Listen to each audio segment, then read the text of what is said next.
Welcome back to the Human Together podcast. I am your host, Dr. Jason Floyd, and I'm super excited about today's episode because I've got a program that I would love for everybody to know about, and I've got some special guests.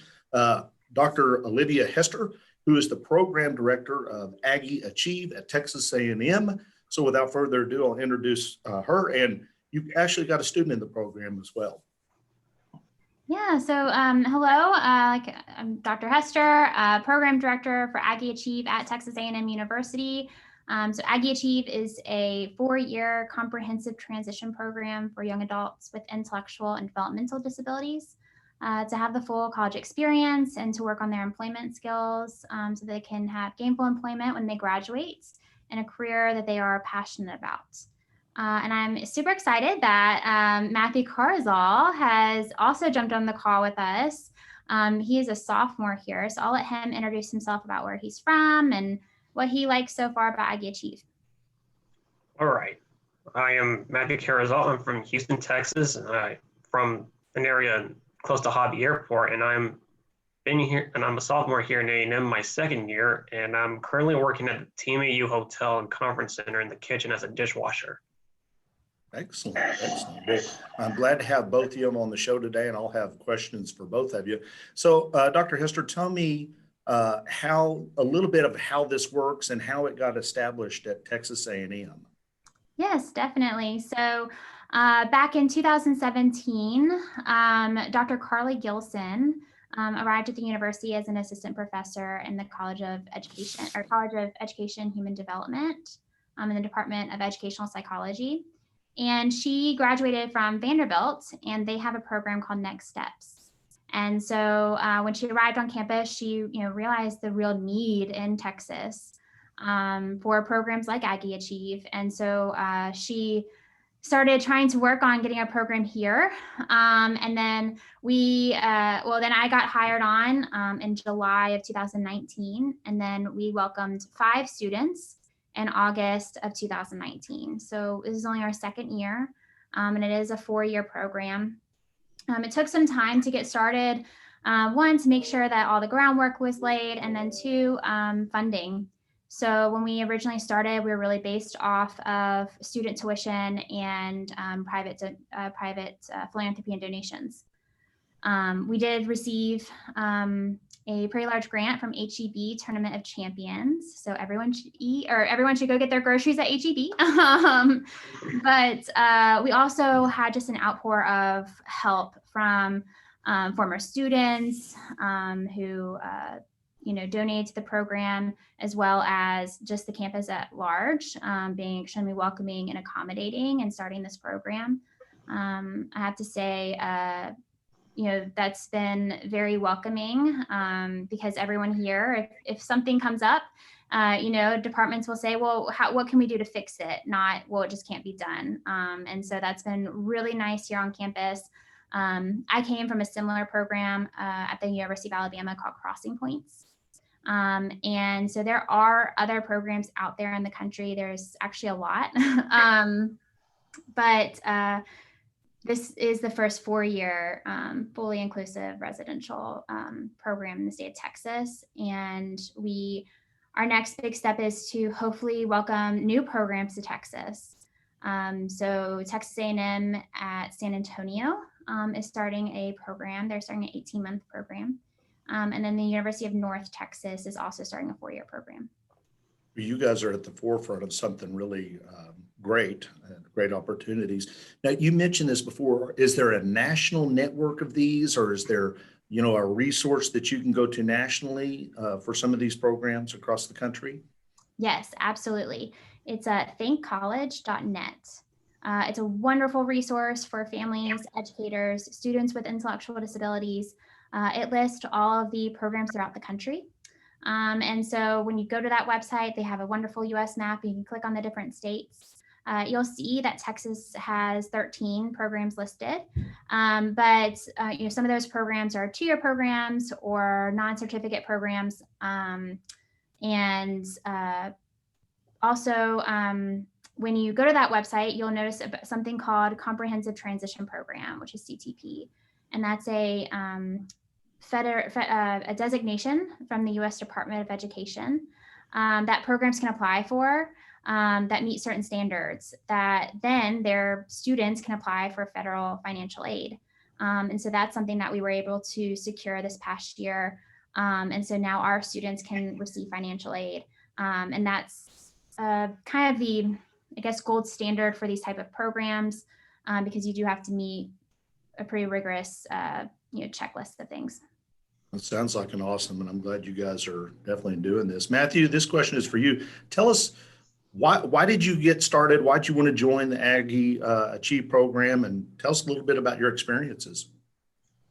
Well, I joined this because my dad works for A&M. He has an office back at Houston. He's a recruiter for kids to come to A&M after high school. And my experiences here is really much great as all. I got to do a lot of great activities. I got to hang out with Achieve mates and work out with them and go grocery shopping with them. And tell it, where do you live at? Do you live on campus or? I live on campus. Yes, I do. I live in White Creek Apartments. Oh, nice. That's right there. Okay. And you're a sophomore, right? Yes, I'm a sophomore. And so did you start the program last year? This is your second year into the program as well? Yes, I started the program last year after I went to fish camp. Tell me more about that. I saw that online. What is that about? It's a orientation for freshmen. So talk me through that. Is it a week-long event, a day-long event? What did you learn? It's a 3-day week event. Nice. So tell me about, what does your day look like day to day, going to classes and walk me through one of your days. My days are like, I get up early in the morning, like close to 5 or 6, sleep in a little, and then get ready, put on clothes and head to class and take the bus. You consider 6 a.m. sleeping in, Matthew? Oh gosh, I couldn't. Yes. I don't think I could do that. So you're taking a bus to where? Where are you heading to? I usually head to White Creek. I usually head to Harrington Tower. And are you attending classes there, or what are you doing? Yes, I am. I'm attending there for study hall, my weekly check-ins with Jamie, and career exploration with Beto. Nice. Are you getting involved in some of the extracurricular activities? Like, are you going to sporting events? Are you in any fraternity or things like that? I'm not in any fraternities, and I'm attending right now. Let's see here. I'm taking Animals in Society and golf, and I really attend football games because of what's going on right now. Yeah. But what student organizations are you in? Oh yes. I'm a part of Content Creators, Aggie Swamp, Aggie's on the Spectrum, and there's another one, but I can't put my finger on it. Aggie Cinema. Oh yeah, Aggie Cinema. Thank you, Olivia. No, you sound like you're pretty hooked up then. So I am. Well, let me go back to what does a day in the life look like as the coordinator? How are you assisting students every day, and what does that look like? Well, every day is a little bit different. Last year I was the only full-time staff member, so I did a little bit of everything. But this year we're really fortunate that we were able to hire another full-time staff member. And so as we accept more students and grow the program, we'll be hiring additional staff.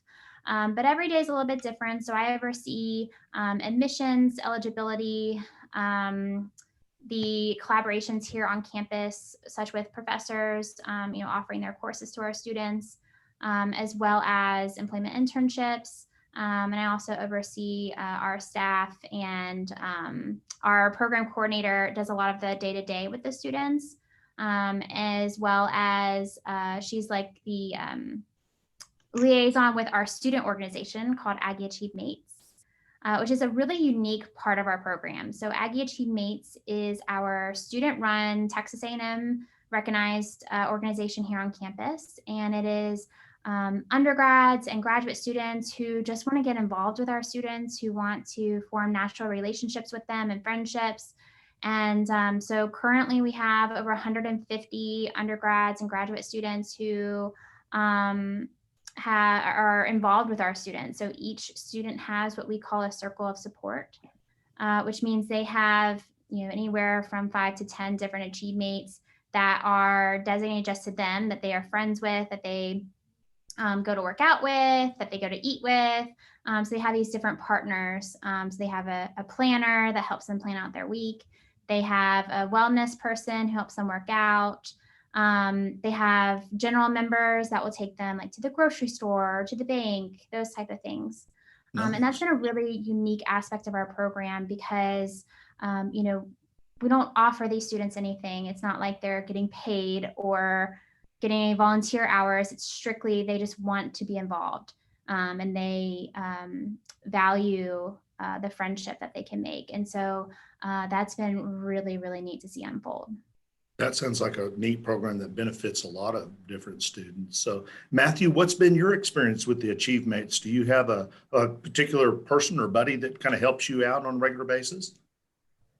I form a very strong relationship with them as well. When they one of my Achieve Mates are from from Houston, it made me feel close to home as well.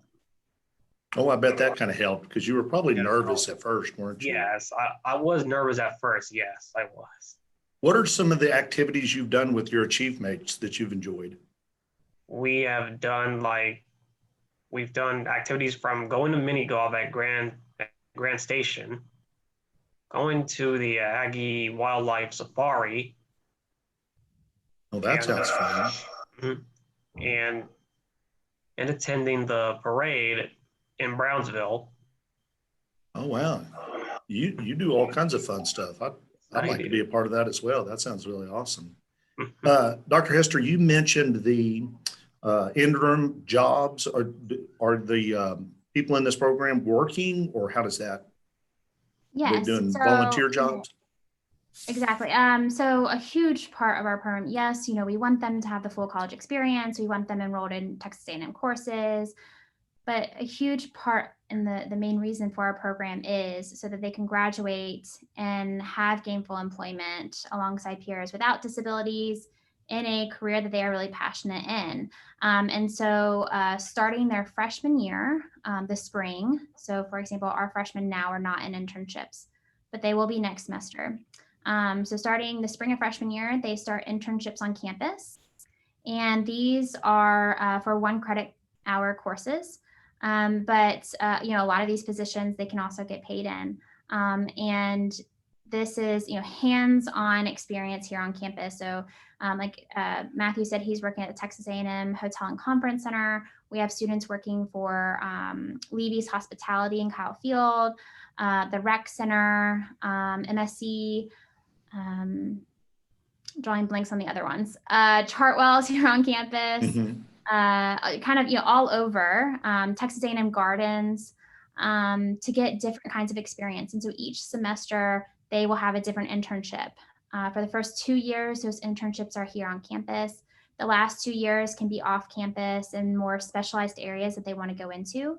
One of the reasons we want them to have these different experiences is because, a lot of times students with disabilities don't have a whole lot of work experience coming in. And if they do, then they think that's what they really want to do long term, is things that they've had experience with. And that goes for anybody. We don't know what we like and what we don't like until we really have hands-on experience in it. And so providing them different kinds of experience in areas that maybe they hadn't even thought about that they might be interested in. And then the 4th year is a very critical year in our program where students can either be here on campus or they can be wherever they're from. So let's say that a student wants to move back to Houston or to Austin. They can stay home and do that from there. We can help them find living if they want to move into an apartment or have a roommate. And then we can also help them with bridging that gap and finding them gainful employment before they graduate. Now we have some students who love College Station and never want to leave. And so they want to stay here forever, and that's great too. So we'll help them do that. But really we want our students to graduate gainfully employed and be set up. We certainly don't want them to attend the program and go back to what they were doing before. Yeah. You want them to advance their skills and have some growth. So lots of resources, lots of opportunities. Matthew, so you're in for the long haul. You're going to graduate in 4 years. What are your own goals? What are some things that you want to be doing after you graduate? Well, after I graduate from A&M, I'm going to be pursuing a filmmaking career as well, and probably an animation career in general as well. I can do both things at the same time. Nice, nice. That's a great interest, and I know it's a booming industry, so I know you're going to do really good. So do you think you'll be staying around the Houston area, or what are your goals there? Staying around the Houston area. Nice. Well, I know, Dr. Hester, this program is fairly new, but I have to ask you, what are some of the successes you've seen so far? Obviously, Matthew being, in my mind, one of the successes. What are some other successes that have kind of kept you going and excited about the program? Oh, absolutely. Well, just seeing our students grow in their confidence and their abilities. It's one of the funny stories I like to tell is that when students first come to campus, we ask them, do you want to, when you graduate, do you want to move back home and live with your family, or do you want to move into an apartment or something? And most of them say, oh, no, I just want to move back home with my family when I graduate. And then Christmas happens. And it's kind of this natural thing of, being a college student and getting used to living by yourself and then going back to live with your parents. So after Christmas, I love asking, do you want to live on your own, or do you want to move back with your parents? And almost all of them are like, oh no, I cannot live with my parents. I do not want to move back with them. Like, I want my own apartment. So it's just really, really funny to see that happen. Also, we use a process called person-centered planning, which is a very student-centered, driven process that allows our program to be individualized. So the student has at least one of these meetings per semester, and they can invite anyone they want to talk about their goals, and both long and short-term goals, and then how those people that they invited, how each of us can take.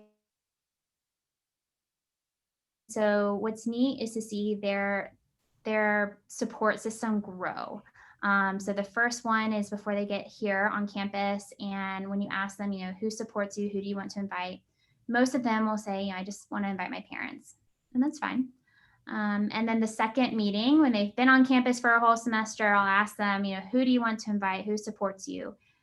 And they start naming all of their Achieve mates and all of their professors and all these different people. And I'll say, okay, that's awesome. Do you want to invite your parents? And they'll say, yeah, I guess they can come. So, it's this very natural experience of seeing their circle grow and making new friends. I also have to say that I think not only the impact that the university is having on these students, but the impact that the students are making on the university, from instructors to students, to undergrads that are in their classes with them, not only in Achieve mates.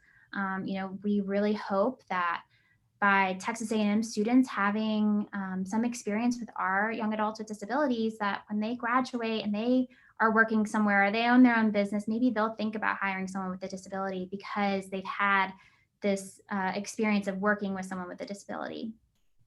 There's a lot of positive outcomes that maybe you didn't foresee. So I like how Matthew was in total agreement. Do you want to live with the parents? No way, I'm out of there. So that you're getting some independence there. So I like that. So Matthew, you talked about applying and your dad working for the university. And this is kind of for both of you, what is the application process? What are the admissions to the program? Takes about 18 months, I believe. Well, it is pretty long. It's a long But process. our application process is actually posted right now. It posts on our website October 1st, and it closes December 1st of every year. So students who are applying right now are applying for fall 2021. And our application is pretty lengthy because when we are accepting students, we're accepting them for 4 years. And so we want to make sure that it's a right fit for the program and that it's a right fit for the student, because we certainly don't want to put them in a situation where they're not going to be successful. And so once they have applied and filled out their application, then we have an admissions committee here on campus. And these are faculty, staff, and graduate students in the College of Education that have been trained on using a rubric to go through those applications and score each applicant. Each applicant gets scored twice. And that's how we kind of decide who's going to make it to, Zoom interviews. And then typically we have an on-campus interview day following that. And so around March is when we send out acceptance letters. And actually, we don't send out the acceptance letters. The admissions office here on campus sends them out. So they get the formal, acceptance from Texas A&M. And why this process is so long, in addition to, wanting to make sure it's a good fit, is that our students, last year, for example, we had over 70 applications for 7 spots. Wow. And so the application process is the hardest part. And the part that I don't like to do, because I really think that everyone deserves a right to go to college. And it's so hard to tell someone that they're not ready yet, or to say that we don't have the space. Can they reapply if they don't get in the first time, or do you see that? Absolutely. Yeah. Yes. And we encourage students to reapply each year. So this coming year, we'll accept around 10 students. The most we'll ever accept is around 12 per cohort. So, then you're looking at 40 to 46 students when we're at full capacity. One of the ways that we are being able to grow right now is we received a large grant from the U.S. Department of Education called the TIPSA grant. Excuse me. And this is about $2.2 million over the next 5 years that will allow our program to grow, and also to help us with outreach in Texas, trying to find instructors at different institutions who might want to start a similar program, and then helping them through that, giving them resources and materials, lessons learned from us. And we're very excited to welcome Texas A&M San Antonio and the University of North Texas. Like I said, both of them are starting a program. So we've been collaborating with them. They also received this grant. And so we're just really excited to have more programs in Texas. So because again, the need is there. So are there scholarship opportunities available for the students coming into the program? Yes. So that is one thing, is our program is pretty expensive, or it is really expensive. So it's about $20,000 for the program and tuition, fees. We want students to have access to everything on campus that other Texas A&M students have access to. So the rec center, the student health center, all of that. So it's about $20,000 a year for those fees. And then on top of that, housing and a meal plan. So, then you're looking at about $30,000 a year.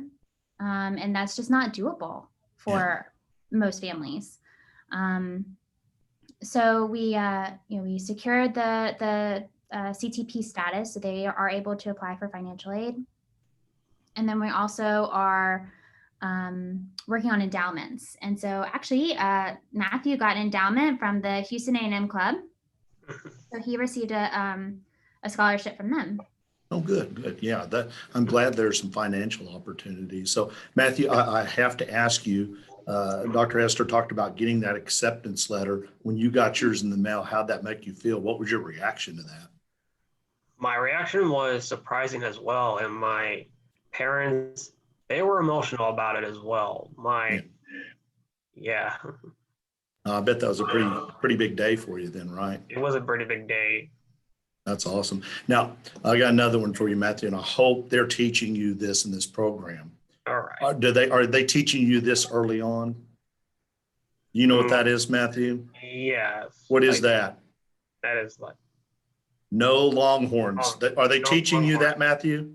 Yes, they're teaching me That's that. a very good lesson that you need to learn at Texas A&M. So, well, that is part of the fun. What am I leaving out? What can my listeners learn more about the Aggie Achieve, or where can they go to find out more information? They can find out more through social media and the website. What about social media? What social websites are they on? They're on Facebook and Instagram, while the Twitter is currently unknown. Unknown websites. Yes, those are we what- have a Twitter. Twitter We do have account, a so- And do you have a YouTube channel? I found that as well. Is that correct? Yes, Okay. I do have a YouTube channel. Great. Yes, Matthew has a YouTube channel too. Wow, you're like a star there, I'm guessing. So that's awesome. Yes. Our Cool. website is aggieachieve.tamu.edu. And so that has a lot of really great information, such as funding and kind of how our program is laid out. Our students receive a certificate in interdisciplinary studies from Texas A&M when they graduate. So this is not something that's from Aggie Achieve, it's from the university. Our students take all kinds of different courses within the university depending on their interest. We're very fortunate to be at Texas A&M because, again, it's been such a welcoming environment, and the support we receive here on campus and both from former students is tremendous. It sounds like an amazing program. Matthew, what would be your words of advice to someone who's applying? What would you encourage them to do? I would encourage them to do your hardest and make friends as long as you can, and make sure to have fond memories of Aggie Land and remember all those who taught you. Solid advice. I appreciate you both taking the time to talk with me today. I'm super excited to see not only your program, but programs across the country grow. So thank you both for taking the time to visit with me. You're welcome.